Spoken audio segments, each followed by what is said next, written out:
चीजों को एक इकट्ठा एक परिदृश्य में देखना बहुत जरूरी है। जो बात संजीव भाई कह रहे थे कि ये एक पॉइंट नहीं है, ये सारे पहलू हैं। और जो दूसरी बात डॉक्टर अरुण कह रहे थे कि आप गहराई में जाएंगे तो आपको पता चलेगा कि इसकी इतनी परतें हैं, जो एक खोलोगे दूसरी मिलेगी, दूसरी खोलोगे तीसरे, प्याज के छिलके की तरह उतारते जाओगे और आपको अंदर मिलेगी। लोगों के भाषण सुन के, हम जैसे लोगों के भाषण सुनकर आप उसको सच मान लोगे तो बड़ी गलती। रिसर्च करने लगोगे, उसको ढूंढोगे, उसको सच मान लोगे तो बड़ी गलती। उसके अंदर जाओगे और मिलेगा, उसके अंदर जाओगे तीसरा सच मिलेगा, उसके अंदर जाओगे चौथा सच मिलेगा। और इसकी सच की इतनी परतें होंगी कि खुद रिसर्च करने वाला रिसर्चर कंफ्यूज हो जाएगा कि इनमें से सच कौन सा है, क्योंकि सब सच नजर आएगा।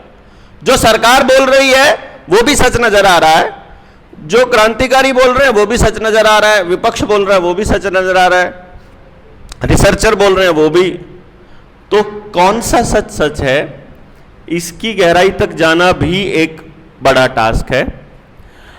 लेकिन जो चीजें आम इंसान को नजर आ रही हैं और उसकी जीवन से सीधी सीधी जुड़ी हुई है, उन चीजों का हम लोगों को मालूम होना चाहिए कि खेती के 3 कानून और लॉकडाउन और आईटी इंडस्ट्री और ऑनलाइन एजुकेशन और 4th इंडस्ट्रियल रेवोल्यूशन और रोबोटिक्स और इंटरनेट क्रांति और 5G और जेनेटिकली मॉडिफाइड ऑर्गेनिजम्स और फसलों के अंदर और पानी का कम होना और बारिश का एकदम अचानक ज्यादा हो जाना, कहीं पर बाढ़ हो जाना, कहीं पर सूखा पड़ जाना, ये सब के सब तंतु, इन सारी चीजों पर अगर आप नजर दौड़ाएंगे तो आपको पता चलेगा कि ये सब हो नहीं रहा है, बाकायदा प्रायोजित तरीके से, योजनाबद्ध तरीके से किया जा रहा है, जिसका अगर एक लाइन में अर्थ समझाया जाए कि इसका पर्पस क्या है। जैसे गांव में हम जाते हैं और लोग हमसे पूछते हैं, तो कई बार तो ऐसा होता है कि 1.5 घंटे की 2 घंटे की वार्ता के बाद में वो हमको ये बोलते हैं कि बात तो समझ आ गई, पर ये तो बताओ ये हो क्यों रहा है, करना क्या चाहते हैं। क्योंकि कुछ लोगों को ऐसा लगा कि हम सत्ताधारी पार्टी के विपक्ष में हैं। अभी हमारे बहुत से मित्र ऐसे हैं जो पहले बड़े अच्छे रिलेशनशिप थे, जो बड़े हमको बड़ा ये मानते थे, यार बड़ा इंटेलिजेंट आदमी है, और वो जैसे ही हम इस मुद्दे पर बोलना शुरू किया, उन्होंने डिक्लेयर कर दिया कि ये पगलाया हुआ आदमी है। और फिर जब थोड़ा और बोलते रहे तो बोले ये तो इस आदमी का विरोधी है, ये तो इस पार्टी का विरोधी है, ये तो सरकार का विरोधी है, ये तो देशद्रोही है।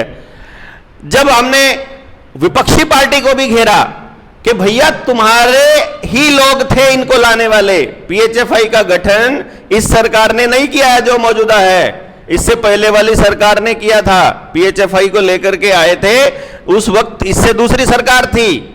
उसको जब पहली बार एक्सपेरिमेंट किए गए तो उड़ीसा में नवीन पटनायक मुख्यमंत्री था। जिस वक्त आदिवासियों के ऊपर जब एक्सपेरिमेंट हुए तो गुजरात का मुख्यमंत्री वही था जो इस टाइम देश का प्रधानमंत्री बना हुआ है। जिस वक्त निपा वायरस के नाम पर एक्सपेरिमेंट किया गया उस वक्त केरल के अंदर कम्युनिस्टों की सरकार थी। यानी आप जिस पार्टी को जाओगे, जिसके पास देखोगे, आपको पता लगेगा ये सारे एक ही बात बोल रहे हैं। भारत के इतिहास में ऐसा पहली बार हुआ होगा कि सारी पॉलिटिकल पार्टियां एक सुर से वही बात कह रही हैं जो बिल गेट्स बोल रहा है। पता चलता है कि पीएचएफआई जो बनाया और नीति आयोग जो बनाया, नीति आयोग लोग सोचते हैं पॉलिसी मेकिंग का आयोग है, नीति वर्ड हिंदी में लगता है कि ये पॉलिसी बनाता है, जबकि ये बिल गेट्स की नाजायज संस्था है, प्राइवेट आइडेंटिटी की तरह है, जिसके अंदर जो मालिकाना हक रखते हैं, जो बोर्ड में हक रखते हैं, वो आनंद महिंद्रा जैसे, जो नारायण मूर्ति जैसे लोग रखते हैं, जिसमें बिल गेट्स के गुर्गे बैठे हुए हैं और जिसके अंदर चेयरपर्सन बनाया हुआ है प्रधानमंत्री और मेंबर्स बनाए हुए सारे प्रदेशों के मुख्यमंत्री। यानी कि जो नीति आयोग से निर्देशित होगा वही इस देश के अंदर होगा और नीति आयोग से वही निर्देशित होगा जो पीएचएफआई का हेड कहता है, और पीएचएफआई बनाई हुई है बिल गेट्स की। पता चलता है, हेलो हेलो हेलो, आवाज से, अब पता चलता है कि यार, मैं इसीलिए थोड़ा जोर लगाना पड़ रहा है,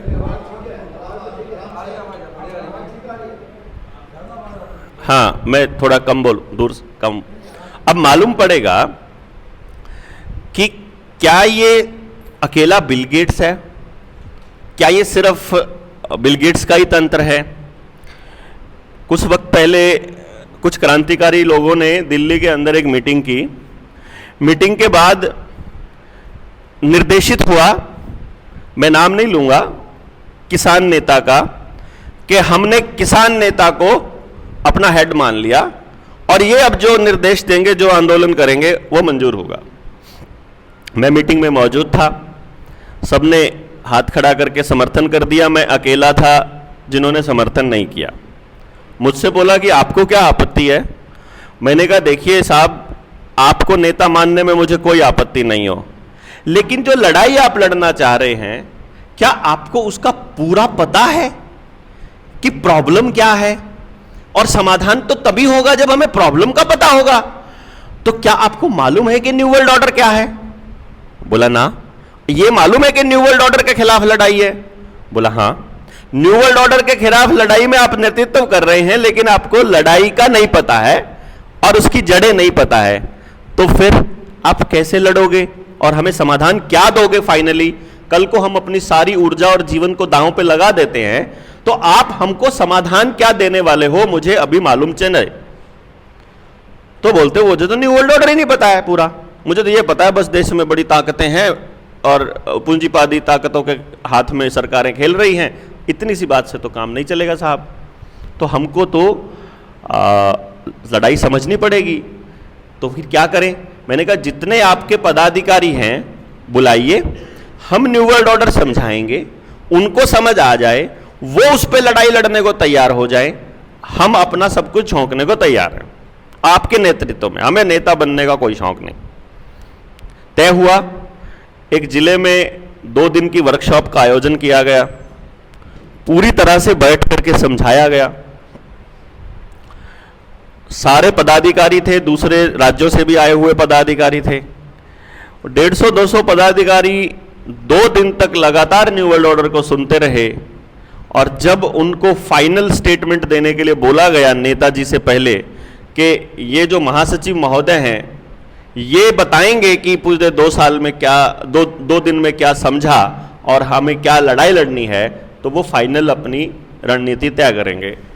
तो जी नेताजी ने खड़ा होकर के ये बोल दिया कि भाई इतना माल था, इतनी बातें थी, मेरे को तो बस इतना समझ में आया कि नाश होने वाला है। और लड़ने के लिए जिन लोगों की लड़ाई लड़ने चले हो, गांव लोग जो गांव में बैठे हैं, जिनको बचाने चले, उनको तो पता ही नहीं है, हम लोगों को ही नहीं पता था कि इतना सारा कुछ हो रहा है, तो फिर कैसे लड़ाई लड़ेंगे? तो नेताजी ने फाइनली डिक्लेयर किया कि अब हम गांव-गांव जाकर लोगों को जगाएंगे और जब लोग जाग जाएंगे तो लोगों से वो लड़ाई जन आंदोलन का रूप लेगा। मैंने कहा ठीक है। आप यकीन मानिए उस बात को आज 1 साल 2 महीने हो चुके हैं, आज तक एक भी पदाधिकारी गांव में जाकर के किसी से बात करने की समझ डेवलप नहीं कर पाया। मैं ये सिर्फ इस मामले की डेप्थ की गहराई को समझने की कोशिश कर रहा हूं और वो बता रहा हूं आपको कि ये इतना गहरा मामला है कि हमें सिर्फ फौरी तौर पर बात करने से बात नहीं बनने वाली। और जो किसान आंदोलन का जो लॉजिक था उसको अगर आप समझेंगे, वहां बड़े साफ स्पष्ट तौर पे लिखा हुआ था, वहां जो स्लोगन था फसल और नस्ल बचाना। असल में फसल और नस्ल ये दोनों ही वो काबू करना चाहते हैं और ये दोनों ही हम बचाना चाहते हैं। अगर जो एक लाइन में समझें, इससे भी आगे अगर एक लाइन में समझा जाए तो वो ये है कि न्यू वर्ल्ड ऑर्डर को जो लोग निर्देशित करना चाहते हैं या जो चलाना चाहते हैं, वो ये कहते हैं कि अगली जो व्यवस्था होगी, नई जो वैश्विक व्यवस्था होगी, उसके अंदर सब कुछ हम निर्धारित करेंगे और हर व्यक्ति हम पर ही निर्भर रहेगा। ये मूल लाइन है इसकी न्यू वर्ल्ड ऑर्डर की, कि सब कुछ सेंट्रलाइज्ड होगा, वहीं से चलेगा।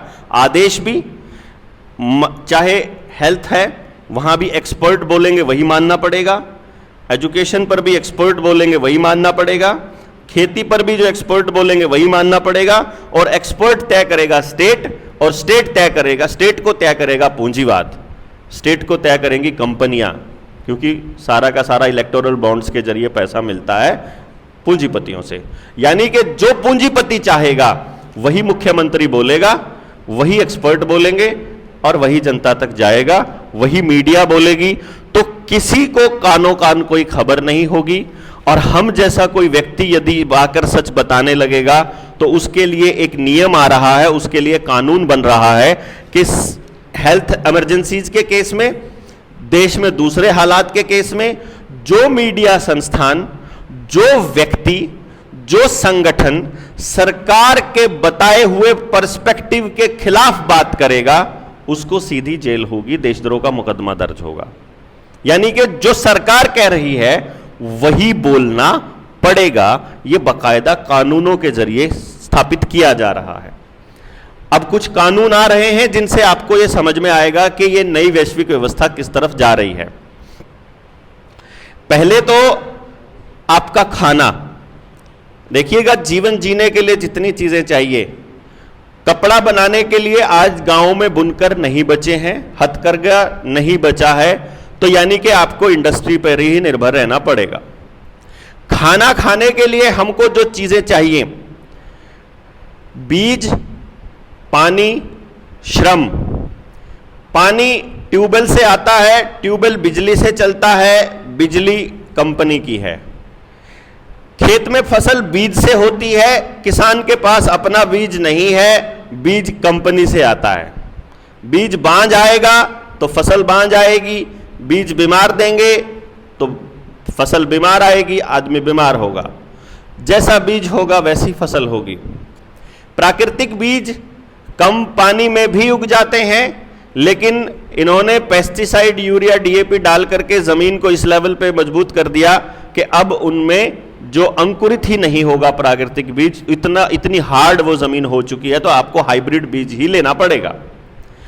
हाइब्रिड बीज को पानी की जरूरत पड़ेगी, बिना पानी के वो नहीं होगा, और पानी कंट्रोल कंपनी के है। यहां पर ये रास्ता चल पड़ा। अब आप सोचिए, किसान के पास मेहनत करने के लिए मजदूर था, वो आज वैक्सीनेटेड है। मजदूर सारा वैक्सीनेटेड है क्योंकि अनाज के नाम पर उसको वैक्सीनेट कर दिया। आज वो खेत में कितना काम कर सकता है, अपने आसपास जाकर के 100 मजदूरों से पूछोगे, आपके उसके शरीर की हालत आपको मालूम पड़ जाएगी। ट्रैक्टर बैन करने की बात ऑलरेडी नितिन गडकरी कर चुके हैं कि हम अगले 5 साल में पेट्रोल और डीजल बैन कर देंगे। तो आपको ड्रोन से ही खेती करनी पड़ेगी, और ड्रोन कौन बनाता है? Blue river technology. और ब्लू रिवर टेक्नोलॉजी का मालिक जो है वो जॉन डीरे ट्रैक्टर, और जॉन डीरे ट्रैक्टर का सबसे बड़ा इन्वेस्टर बिल गेट्स। बीज देखोगे, 3.5 लाख बीज जो प्राकृतिक बीज थे, सारे के सारे स्टोर करके नॉर्वे में स्वालबार्ड सीड वॉल्ट है उसके अंदर रखे हुए हैं, उत्तरी गोलार्ध के अंदर -50 डिग्री सेल्सियस में। वो सारे के सारे बीज जो कंट्रोल है, जो पेटेंट है, उसका मालिक भी बिल गेट्स। अब खेत में काम करने वाली टेक्नोलॉजी के बारे में 2016 में जब नीति आयोग की मीटिंग में बिल गेट्स ने बोला था कि हम अगले 2 सालों में किसानों की आमदनी दुगनी कर देंगे, जो प्रोग्रेसिव फार्मिंग की रिपोर्ट थी, पेज नंबर 16 के ऊपर लिखा हुआ है, यही लाइन एग्जैक्टली वही लाइन प्रधानमंत्री ने एज इट इज उठा करके बोलना शुरू कर दिया। और वो उसका आधार था ड्रोन, जिसको लॉन्च 2022 में 22 में फिर प्रधानमंत्री साहब ने किया, 23 की शुरुआत में। अब आप देश के अंदर अगर अकाल पड़ जाता है, 2 साल का कम से कम रिजर्व खाना अपने पास रहता है, 2 साल का है, 2.5 साल का कम से कम बोला, कम से कम 2 साल का भोजन, अनाज हमारे पास, चावल दाल एफसीआई के पास रहता होता था।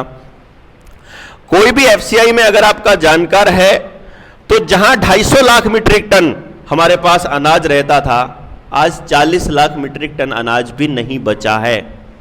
यानी आज मुश्किल से 4-5 महीने भर का अनाज अपने देश के पास बचा है, और एफसीआई के गोदामों में काम करने वाले व्यक्ति जो हमको रिपोर्ट करते हैं, जिनसे हमारे संबंध है, वो ये बताते हैं ऊपर से बहुत प्रेशर है, गोदाम खाली करने हैं, गोदाम खाली करने हैं। बोल कोई इसलिए नहीं रहा कि जिन गोदामों को किराया मिलता था उनमें अनाज नहीं रखा है, लेकिन किराया बाकायदा वैसे ही मिल रहा है जैसे पहले मिल रहा था, इसलिए कोई हो हल्ला नहीं है, क्योंकि उनके साथ कॉन्ट्रैक्ट है कि आपको इतने साल तक मिलता रहेगा। आज सारा का सारा अनाज अडानी और अडानी के बनाए हुए इन गोदामों में, अंबानी और अडानी के बनाए हुए इन साइलोज के अंदर जा चुका है। अभी आप पता लगेगा कि अगर श्रीलंका जैसे हालात इस देश के अंदर हो जाते हैं तो कल को अडानी और अंबानी को अपनी सेना की जरूरत पड़ेगी। तो देश में नया कानून बन चुका है कि कोई भी प्राइवेट कंपनी अपनी सेना और अपनी पुलिस बना सकती है, ऑलरेडी बन चुका है ये कानून। इसका मतलब उन प्राइवेट कंपनियों के लिए सेना बनाने के लिए सेनापति और सैनिक ऑलरेडी हमारे अग्निवीर के नाम पर पहले से ही तैयार हो रहे हैं। जो किराए के, मैं उनको बोलता हूं किराए के सैनिक, जो श्रीलंका में पेट्रोल पंपों के बाहर बंदूक लेकर के खड़े लोग हैं, आज के टाइम पर भी खड़े हैं, वहां पर पास मिलता है किसान को कि तुम्हें हफ्ते में 10 लीटर डीजल मिलेगा कि 100 लीटर मिलेगा, या तुम्हारे पास कितनी खेती है, तुम्हारे आधार कार्ड में कितना खेती दर्ज है, उसके हिसाब से उतना ही डीजल मिनिमम मिलेगा, मिनिमम सर्वाइवल के जितना, इससे ऊपर नहीं। तो उसी तरह से हमारे इन साइलोज और पेट्रोल पंपों पे बाहर खड़ा करने के लिए हमारे अग्निवीर हमारे टैक्स के पैसे से पहले ही तैयार हो रहे हैं। यानी 4 साल में ही अग्निवीर अपनी पूरी करके आएंगे, अपनी सेना, अपनी सेवा, और 4 साल में ही पेट्रोल डीजल बैन होगा, और 4 साल के बाद ही हमारे यहां सूखा बाढ़ जैसी हालत आएगी। यानी 4 साल के बाद ही हम लोग नई पेंडेमिक ट्रीटी के अंडर आ जाएंगे। पेंडेमिक ट्रीटी अगर आप लोगों ने पढ़ी होगी, जिन जिन लोगों ने नहीं पढ़ी है तो उसका ड्राफ्ट पब्लिक डोमेन में पड़ा हुआ है। पेंडेमिक ट्रीटी के अंदर बकायदा यह लिखा हुआ है कि आपके टेस्ट के लिए और आपके इलाज के लिए सरकार को आपकी जरूरत, आपकी परमिशन की, आपकी कंसेंट की जरूरत नहीं है। उसी ट्रीटी में यह लिखा हुआ है कि जिस दिन ट्रीटी लागू होती है WHO उसको लागू करेगा, और ट्रीटी के लागू होते ही देश का संविधान और सारी कोर्ट निरस्त हो जाएंगी। उसी ट्रीटी के अंदर यह लिखा हुआ है कि आपको आपकी मर्जी के खिलाफ भी टेस्ट किया जा सकता है, आपका इलाज किया जा सकता है, आपके शरीर में कोई केमिकल इंजेक्शन लगाया जा सकता है, और यदि 15-20 दिन के बाद, यहां तक कि आपको क्वारंटाइन किया जा सकता है, आपके फैमिली मेंबर को उठा करके क्वारंटाइन किया जा सकता है। और यदि आप पता लगता है कि 15 दिन के बाद कि आप नेगेटिव निकले और आपके पास वायरस नहीं था, तो आप लोग किसी कोर्ट में नहीं जा सकते, क्योंकि जो हेल्थ एक्सपर्ट था उसने वो गुड फेथ में किया जो भी किया। यही लाइन किसानों के 3 कानूनों में थी। अगर आपने एग्रीमेंट का जो कानून पढ़ा होगा, वहां पर भी किसान कोर्ट में नहीं जा सकता। यानी इस देश की 140 करोड़ लोगों को नेचुरल जस्टिस से ही बाहर कर दिया गया, जैसे खेती के कानून में किया गया था। उसी प्रकार से देश के अंदर UAPA ऑलरेडी लागू है, जिसको इंदिरा गांधी ने 1965 में बनाया था। UAPA unlawful activities prevention act 1965 था, उसको 1975 में इमरजेंसी लगाने से 10 साल पहले बनाया था, और इस टाइम ये देश में UAPA 2016 में मोदी साहब ने एक्टिव कर दिया था, 14 में सरकार बनने के बाद। उसके अंतर्गत आपको 6 महीने तक सरकार जेल में रख सकती है, बिना कोई कारण बताए, बिना आपके ऊपर चार्जशीट दाखिल किए, बिना आपके वारंट जारी किए, और उसमें कोर्ट कुछ नहीं कर सकता। यही एक्टिविटीज हर स्टेट के अंदर, खासतौर पे इन्होंने एक्सपेरिमेंट के तौर पे किया यूपी में। यूपी से जो साथी हैं या जिनको मालूम है, यूपी में एक कानून बना था आज से 2-3 साल पहले, जिसका नाम था UPSSF, Uttar Pradesh special security force बनी थी। उस फोर्स को किसी को भी घर से अरेस्ट करने के लिए किसी वारंट की जरूरत नहीं है। आपने क्राइम ना किया हो या ना किया हो, केवल शक के आधार पर पुलिस आपको गिरफ्तार करेगी, और कोर्ट में चालान पेश करना 6 महीने तक उस पुलिस को माफ है। यानी 6 महीने तक वो आपको अंदर रख सकते हैं, आपकी जरूरत कोई कानून, कोई कुछ भी नहीं करेगा। यही इसी प्रकार हरियाणा के अंदर और यूपी के अंदर तमाम प्रदेशों में एक कानून आया है जिसका नाम है क्षतिपूर्ति कानून। क्षतिपूर्ति कानून के तहत जैसे आज यहां पर भारत स्वराज मंच के लोग इकट्ठा हुए हैं, वो लोग कल को निर्णय लेते हैं कि हम कोई जन आंदोलन करेंगे। उस जन आंदोलन को करने के लिए जब हम लोगों का आह्वान करेंगे, उस आह्वान को रोकने के लिए, व्यवस्था करने के लिए जितनी पुलिस बुलानी पड़ेगी, जो वाटर टैंकर आएंगे, जो जेसीबी लेके आएगी सरकार, जितना भी खर्चा सरकार करेगी, उस सारे खर्चे को आंदोलनकारियों से वसूला जाएगा, सारे खर्चे को। और अगर कल को आंदोलन में कोई हिंसा हो जाती है, तोड़फोड़ होती है, गाड़ियां टूटती हैं, भवन टूटते हैं, कोई आग लगती है, तो उस सारे की भरपाई इन्हीं लोगों से होगी जिन्होंने कॉल दी थी। यह कानून बनके तैयार करके आपके लिए रखा हुआ है। चुपचाप से अखबार में छोटी सी खबर आएगी कि यह कानून पास हो गया। अभी धीरे धीरे उन्होंने थोड़े थोड़े आंदोलनकारियों के अकाउंट और उनके जमीन के कागजात उसके साथ अटैच करने शुरू किए हैं। उनके जो केस जो कोर्टों में चल रहे हैं, अपने जनता सरकार मोर्चा के सुशील नरवाल के साथ 7-8 लोगों के कागज हरियाणा सरकार ने भी अटैच कर दिए हैं, जमीनों के कागज, क्योंकि उस क्षतिपूर्ति कानून में लिखा हुआ है कि आपसे उस हर्जाने की जो वसूली होगी वो वैसे ही होगी जो खेती के 3 कानूनों में लिखा हुआ था कि यदि आपके एग्रीमेंट की वजह से किसान को अगर पे करना पड़े तो वो सारी पेमेंट आपसे लैंड रेवेन्यू एक्ट की तर्ज पर ली जाएगी। लैंड रेवेन्यू एक्ट के अंदर यह लिखा हुआ है कि आपने जो देना है सरकार का, उसकी वसूली के लिए वो आपका घर नीलाम कर सकती है, आपके कपड़े जूते तक नीलाम कर सकती है, आपको नंगा करके भी भेज सकती है। ये उसमें लिखा हुआ है कि वसूली के लिए वो आपका कुछ भी नीलाम कर सकती है।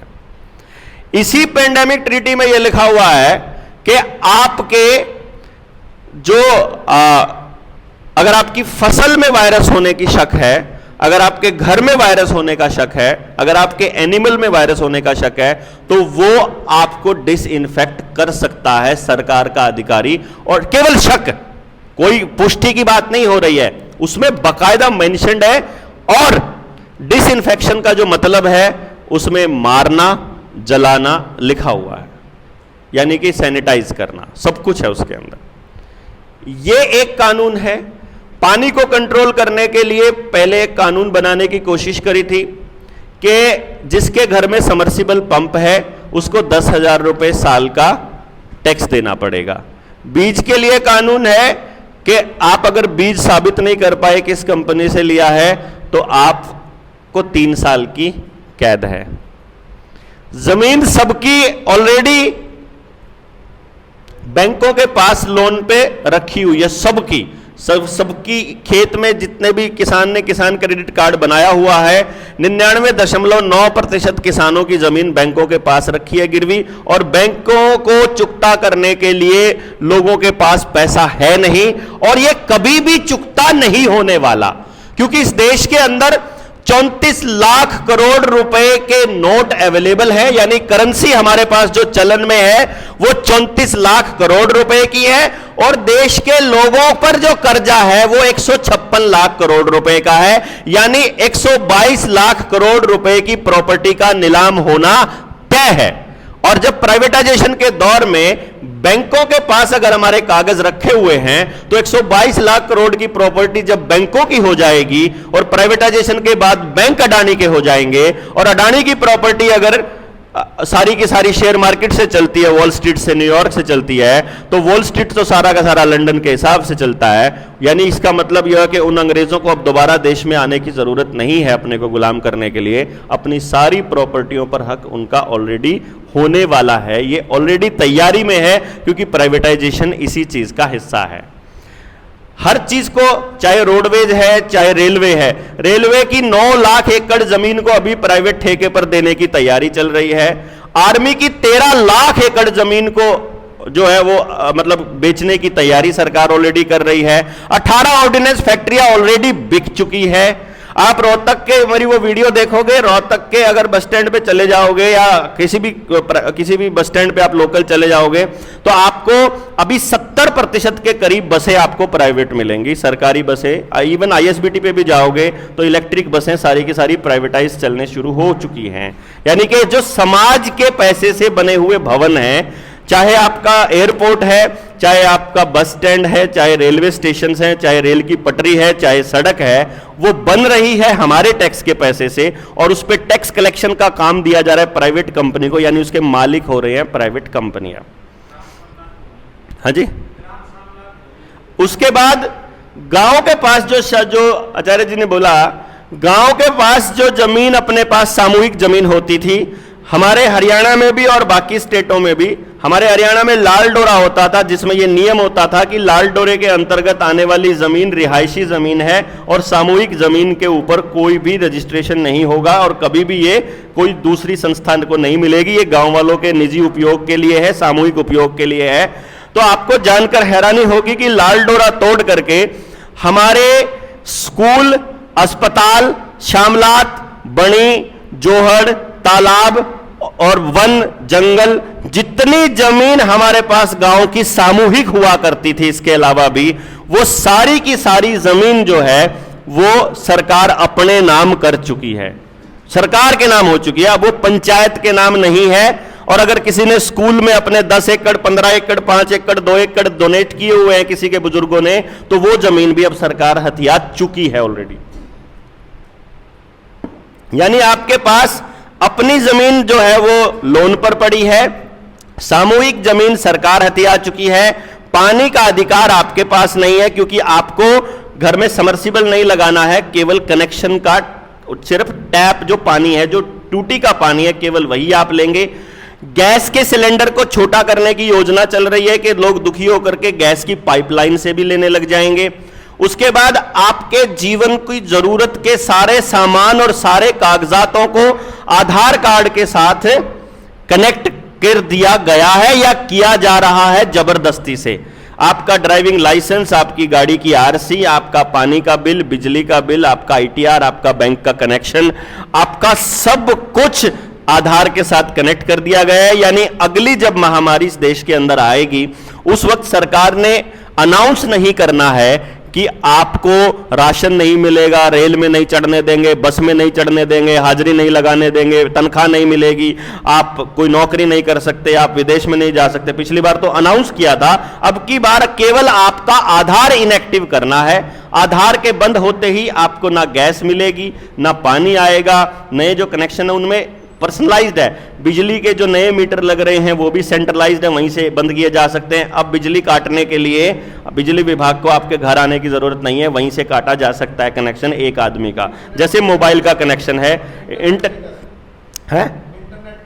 हाँ, जैसे इंटरनेट का कनेक्शन, मोबाइल का कनेक्शन जैसे है कि आपने बिल नहीं भरा, आपका मोबाइल सिर्फ आपका ही कटेगा, ऐसे ही बिजली का कनेक्शन और पानी का भी केवल आपका ही कटेगा जो नई पाइपलाइन बिछ रही है। इसका मतलब ये हुआ, यानी अगली बार जब आप कोई भी काम करने जाएंगे, बैंक में गए, आपका पैसा नहीं खुल रहा, बोलेगा जी आपने अगली डोज नहीं लगवाई हुई है, आपको लगवानी पड़ेगी। यानी आपको कंपेल करने के लिए, आपको कंप्लाई करने के लिए, जबरदस्ती फोर्स करने के लिए पूरा इंफ्रास्ट्रक्चर बनाया जा रहा है। आपके ऊपर 24 घंटे निगरानी रखने के लिए इनको 5G चाहिए, और 5G के लिए हर 100 मीटर 200 मीटर पे इनको ट्रांसमीटर चाहिए, और इसके लिए ये हर घर तिरंगा वाला प्रोपेगेंडा आपने देखा होगा। इसके जरिए इतने पोल, ये गोल गोल नए पोल बना रहे हैं, ये सारे पोल बेसिकली 5G के रिसीवर्स का काम करने वाले हैं, जो आपकी निगरानी ड्रोन से करने वाले हैं, ड्रोन से सर्टिफिकेशन के साथ। अभी ड्रोन उड़ाने के जो नियम है वो भी बदल दिए गए हैं, ग्रीन जोन, येलो जोन और रेड जोन भी चेंज कर दिए गए हैं। साथ में आपके पास ऐसा कुछ भी नहीं है जो आपका आधिकारिक आपका होगा। शिक्षा ये दे रहे हैं, उसके लिए दिल्ली के मुख्यमंत्री अरविंद केजरीवाल ने अभी अभी अनाउंस किया था कुछ दिन पहले कि एक टीचर ही पूरे दिल्ली को पढ़ा सकता है।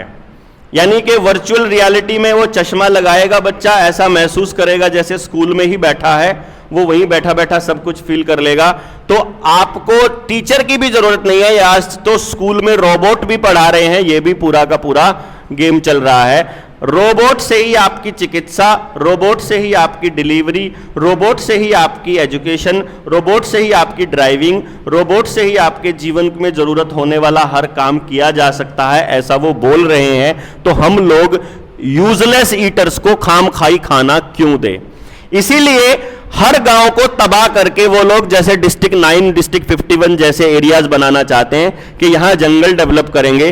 तो गांव ऐसे तो जमीन छोड़कर जाएगा नहीं। जब किसी के पास जमीन नहीं बचेगी, जब कोई कमाई नहीं कर पा रहा है, जब कोई अपना लोन नहीं चुकता कर पा रहा है, तो गांव वाले अपना गांव छोड़कर शहर आ जाएं। इसके लिए पूरा जो एलपीजी वाला प्रोग्राम था, लिबरलाइजेशन, प्राइवेटाइजेशन, ग्लोबलाइजेशन, उसके तहत गांव से शहरों में शिफ्ट करने की योजना ऑलरेडी योजनाबद्ध तरीके से 1998 से चल ही रही है, वो आप सब लोगों को मालूम ही है। और अभी जो बचे खुचे लोग हैं उनको गांव से तबाह करने के लिए हर गांव के 10 किलोमीटर के एरिया में या तो डंपिंग यार्ड बनाया जाएगा, या वहां इथेनॉल की फैक्ट्री लगाई जाएगी, या वहां शुगर मिल लगाया जाएगा।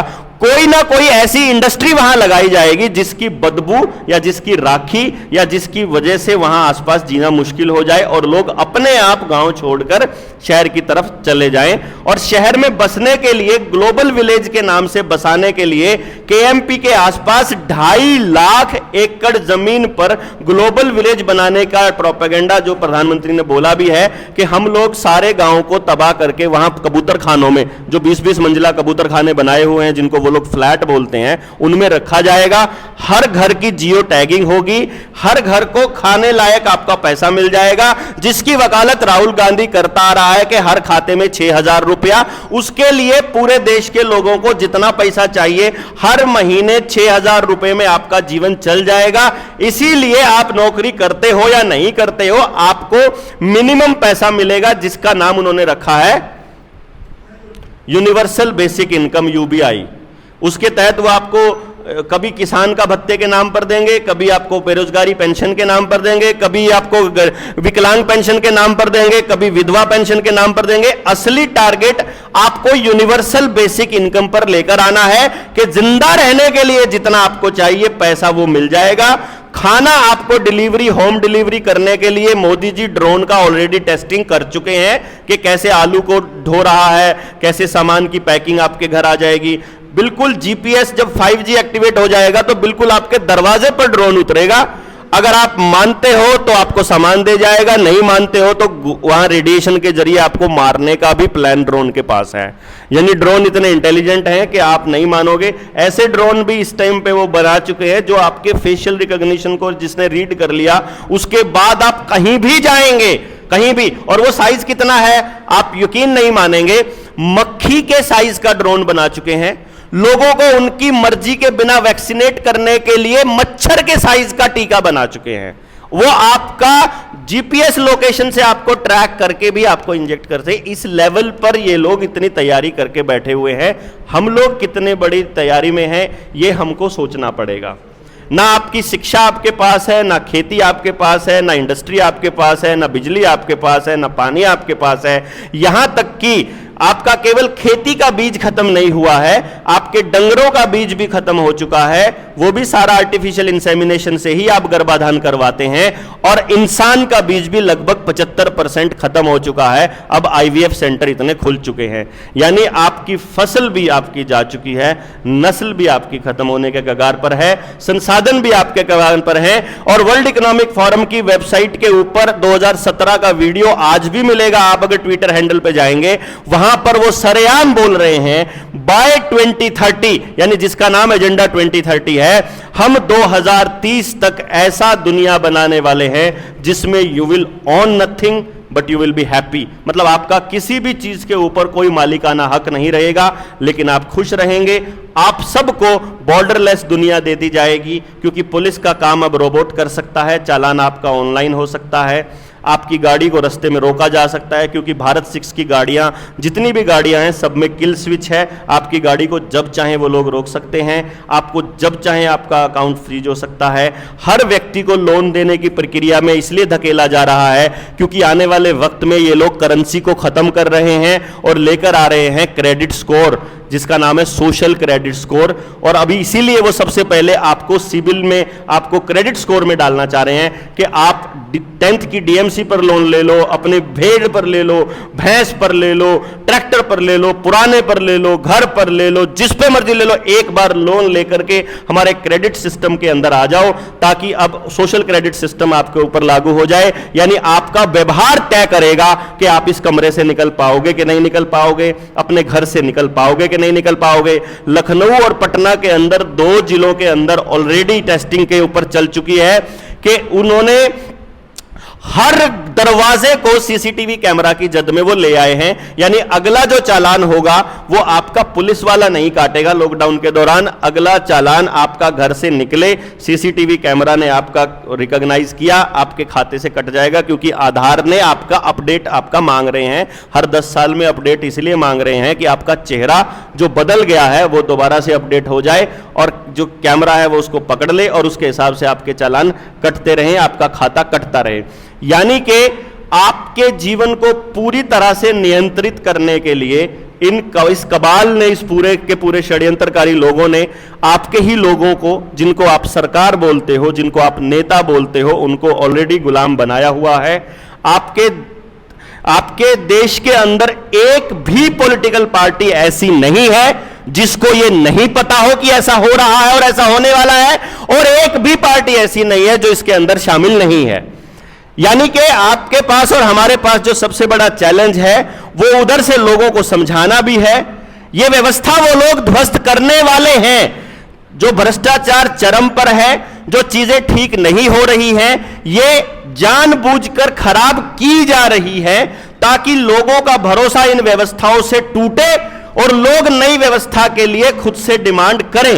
और खुद से डिमांड जब करें तो अब निर्णय होगा कि वो डिमांड भारत के लोग देंगे, यानी कि भारत इन द सेंस यानी वहां के स्थानीय लोग देंगे या वही देंगे। श्रीलंका के अंदर इन्होंने किया, आपने गौर नहीं किया, जब श्रीलंका में वो तबाही चल रही थी, जब सारे राष्ट्रपति के भवन के ऊपर चढ़ रहे थे, उस टाइम पे अखबारों में आता था आईएमएफ का बड़ी निगरानी से देख रहा है, यूनाइटेड नेशंस की पूरी नजर है उनकी एक्टिविटीज के ऊपर। अभी यहीं पर बैठे हुए लोगों में से किस किस को प्रधानमंत्री और मुख्यमंत्री बनने की ललक है, उन लोगों को पकड़ा जाएगा। आपके ही लोगों को, आपने अल्टरनेट थेरेपी शुरुआत की है यहां पर, और जब देखा कि यहां इस संस्थान के अंदर लोगों का आना जाना खूब हो गया और इस संस्थान के ऊपर लोग भरोसा करते हैं, तो सरकार आपको सिस्टम में घुसाएगी। आप खेती पर, ऑर्गेनिक खेती पर काम करेंगे, सरकार आपको अनुदान देना शुरू करेगी, सरकार आपको सिस्टम में लेकर आएगी कि आप हमसे बाहर नहीं बोल सकते। यही कारण था कि सबको सिस्टम में लेने की वजह से जिस टाइम पे कोरोना आया, एक डॉक्टर खड़ा होकर नहीं बोला कि ऐसा हो रहा है। सबको चिट्ठी चली गई थी, अगर तुमने एक शब्द बोला तुम्हारा लाइसेंस रद्द हो जाएगा, और जिसका लाइसेंस रद्द हो जाएगा उसकी क्रेडिबिलिटी कोई नहीं बचेगी। डॉक्टर अरुण बैठे हैं, डॉक्टर साहब बैठे, डॉक्टर मित्तल बैठे हैं, सबको चिट्ठी चली गई, सबको बोल दिया गया, बोलोगे नहीं, मानते हैं तुम जो कह रहे हो, ठीक कह रहे हो, लोगों को इस्तीफे दे दे करके चलना पड़ा। होम्योपैथी के डॉक्टरों के पास, एलोपैथी के डॉक्टरों के पास, नेचुरोपैथी के, सबको यह कह दिया गया कि आप बोलोगे नहीं। इसी तरह से एक मिनट डॉक्टर साहब, इसी तरह से 5 मिनट, ओके, इसी तरह से बहुत सारी चीजें हैं। लगभग हम 3 दिन लगाते हैं इस पूरे के पूरे मसले को समझाने के लिए। मैंने जिसको 45 मिनट में, आधे घंटे में ख़त्म करने की कोशिश की है, मुझे लगता है हम आधे घंटे में इस बात को नहीं समझा पाएंगे, क्योंकि 3 दिन जब इस षड्यंत्र को डिटेल में समझाते हैं तो उसके बाद भी ऐसा लगता है कि समय अभी रह गया, और बातें बताई जा सकती थी। जो चीज़ें कागजों में आ गई, जहां पर आपने अपना आधार दे दिया, आपने समझो गुलामी स्वीकार कर ली। जहां भी आपने कागज दे दिया, इसलिए मेरे पास बैंक अकाउंट नहीं है, मेरे पास, मैं कोई बैंक अकाउंट ऑपरेट नहीं करता, मेरे पास आधार कार्ड भी नहीं है, मेरे पास सरकार का कोई दस्तावेज नहीं है पिछले 9 सालों से। 12 में जब मैंने नौकरी छोड़ी थी वो सैलरी अकाउंट ऐसे ही पड़ा है। तो मैंने ये देखा है, यदि हम अपनी व्यवस्था बनाएंगे, क्योंकि ये व्यवस्था टूटेगी, 100% टूटेगी, डिपेंड करता है इसको तोड़ेगा कौन। यदि वो लोग तोड़ेंगे सरकारों से मिलकर, हम सबकी कब्र इसमें बनने वाली है। और यदि इसे हम तोड़ेंगे योजनाबद्ध तरीके से, तो पहले तैयारी करनी पड़ेगी कि नवनिर्माण कैसे करना है। वो जो नई व्यवस्था बनानी वो कैसे बनानी है। तो हमारे ऊपर दोनों दायित्व हैं, हमको इस व्यवस्था को भी ध्वस्त करना है जो बनाई हुई है इन लोगों ने, और अपनी व्यवस्था जो हर किसी के लिए हो, जीव कल्याण के लिए काम करे, उस व्यवस्था को बनाने के लिए वो योद्धा तैयार करने पड़ेंगे, वो लीडरशिप तैयार करनी पड़ेगी, वो आगे आने वाले वो लोगों को आगे लाना पड़ेगा। इस काम में दिन रात कुछ लोग लगे हुए हैं, आप सब लोग उनका साथ दीजिए, जो भी लोग जहाँ लगे हुए हैं, जहाँ साथ दे सकते हैं, और जितना हमसे बन पड़ेगा, जितना हम लोग लगे हुए हैं। हमने तो मैं तो 7 साल से इस काम पर हूँ। मैंने तो 2016 में अपनी पत्नी को बोल दिया था कि बेटा ऑटो मोड पर है, तुम अपनी रोटी खा सकते हो, मेरे ऊपर डिपेंडेंसी तुम्हारी ख़त्म कम से कम हो जानी चाहिए, और ऐसे कैसे चलेगा, ऐसे कैसे होगा। तो हमने बोल दिया जितने दिन हैं हम तुम्हारे साथ बोनस में है, तुम मेरे को मरा मान लो। तो मैंने तो अपने आप को 2016 में मरा हुआ डिक्लेयर करके मैं घर से निकला हुआ हूँ 7 साल से। और अब पत्नी को भी समझ आ गया, क्योंकि 3-4 यात्राओं में पत्नी रही, जब दूसरे प्रदेशों में हम गए तो उसने भी षड्यंत्र को समझा, तो उसने भी देखा कि ये ज़रूरी लड़ाई है। अब वो भी कंधे से कंधा मिलाकर उधर से लेडीज़ को वो तैयार करती है, अपने लोगों को वो बताती है, उधर से बेटा अपने स्कूल में बच्चे तैयार करता है, इधर से मैं लगता हूँ। तुम तो पूरी परिवार दिन रात इसी काम पे लगे हैं। जितना समझ पाएंगे, जितना समझा पाएंगे, जितना कर पाएंगे वो करते रहेंगे। और इस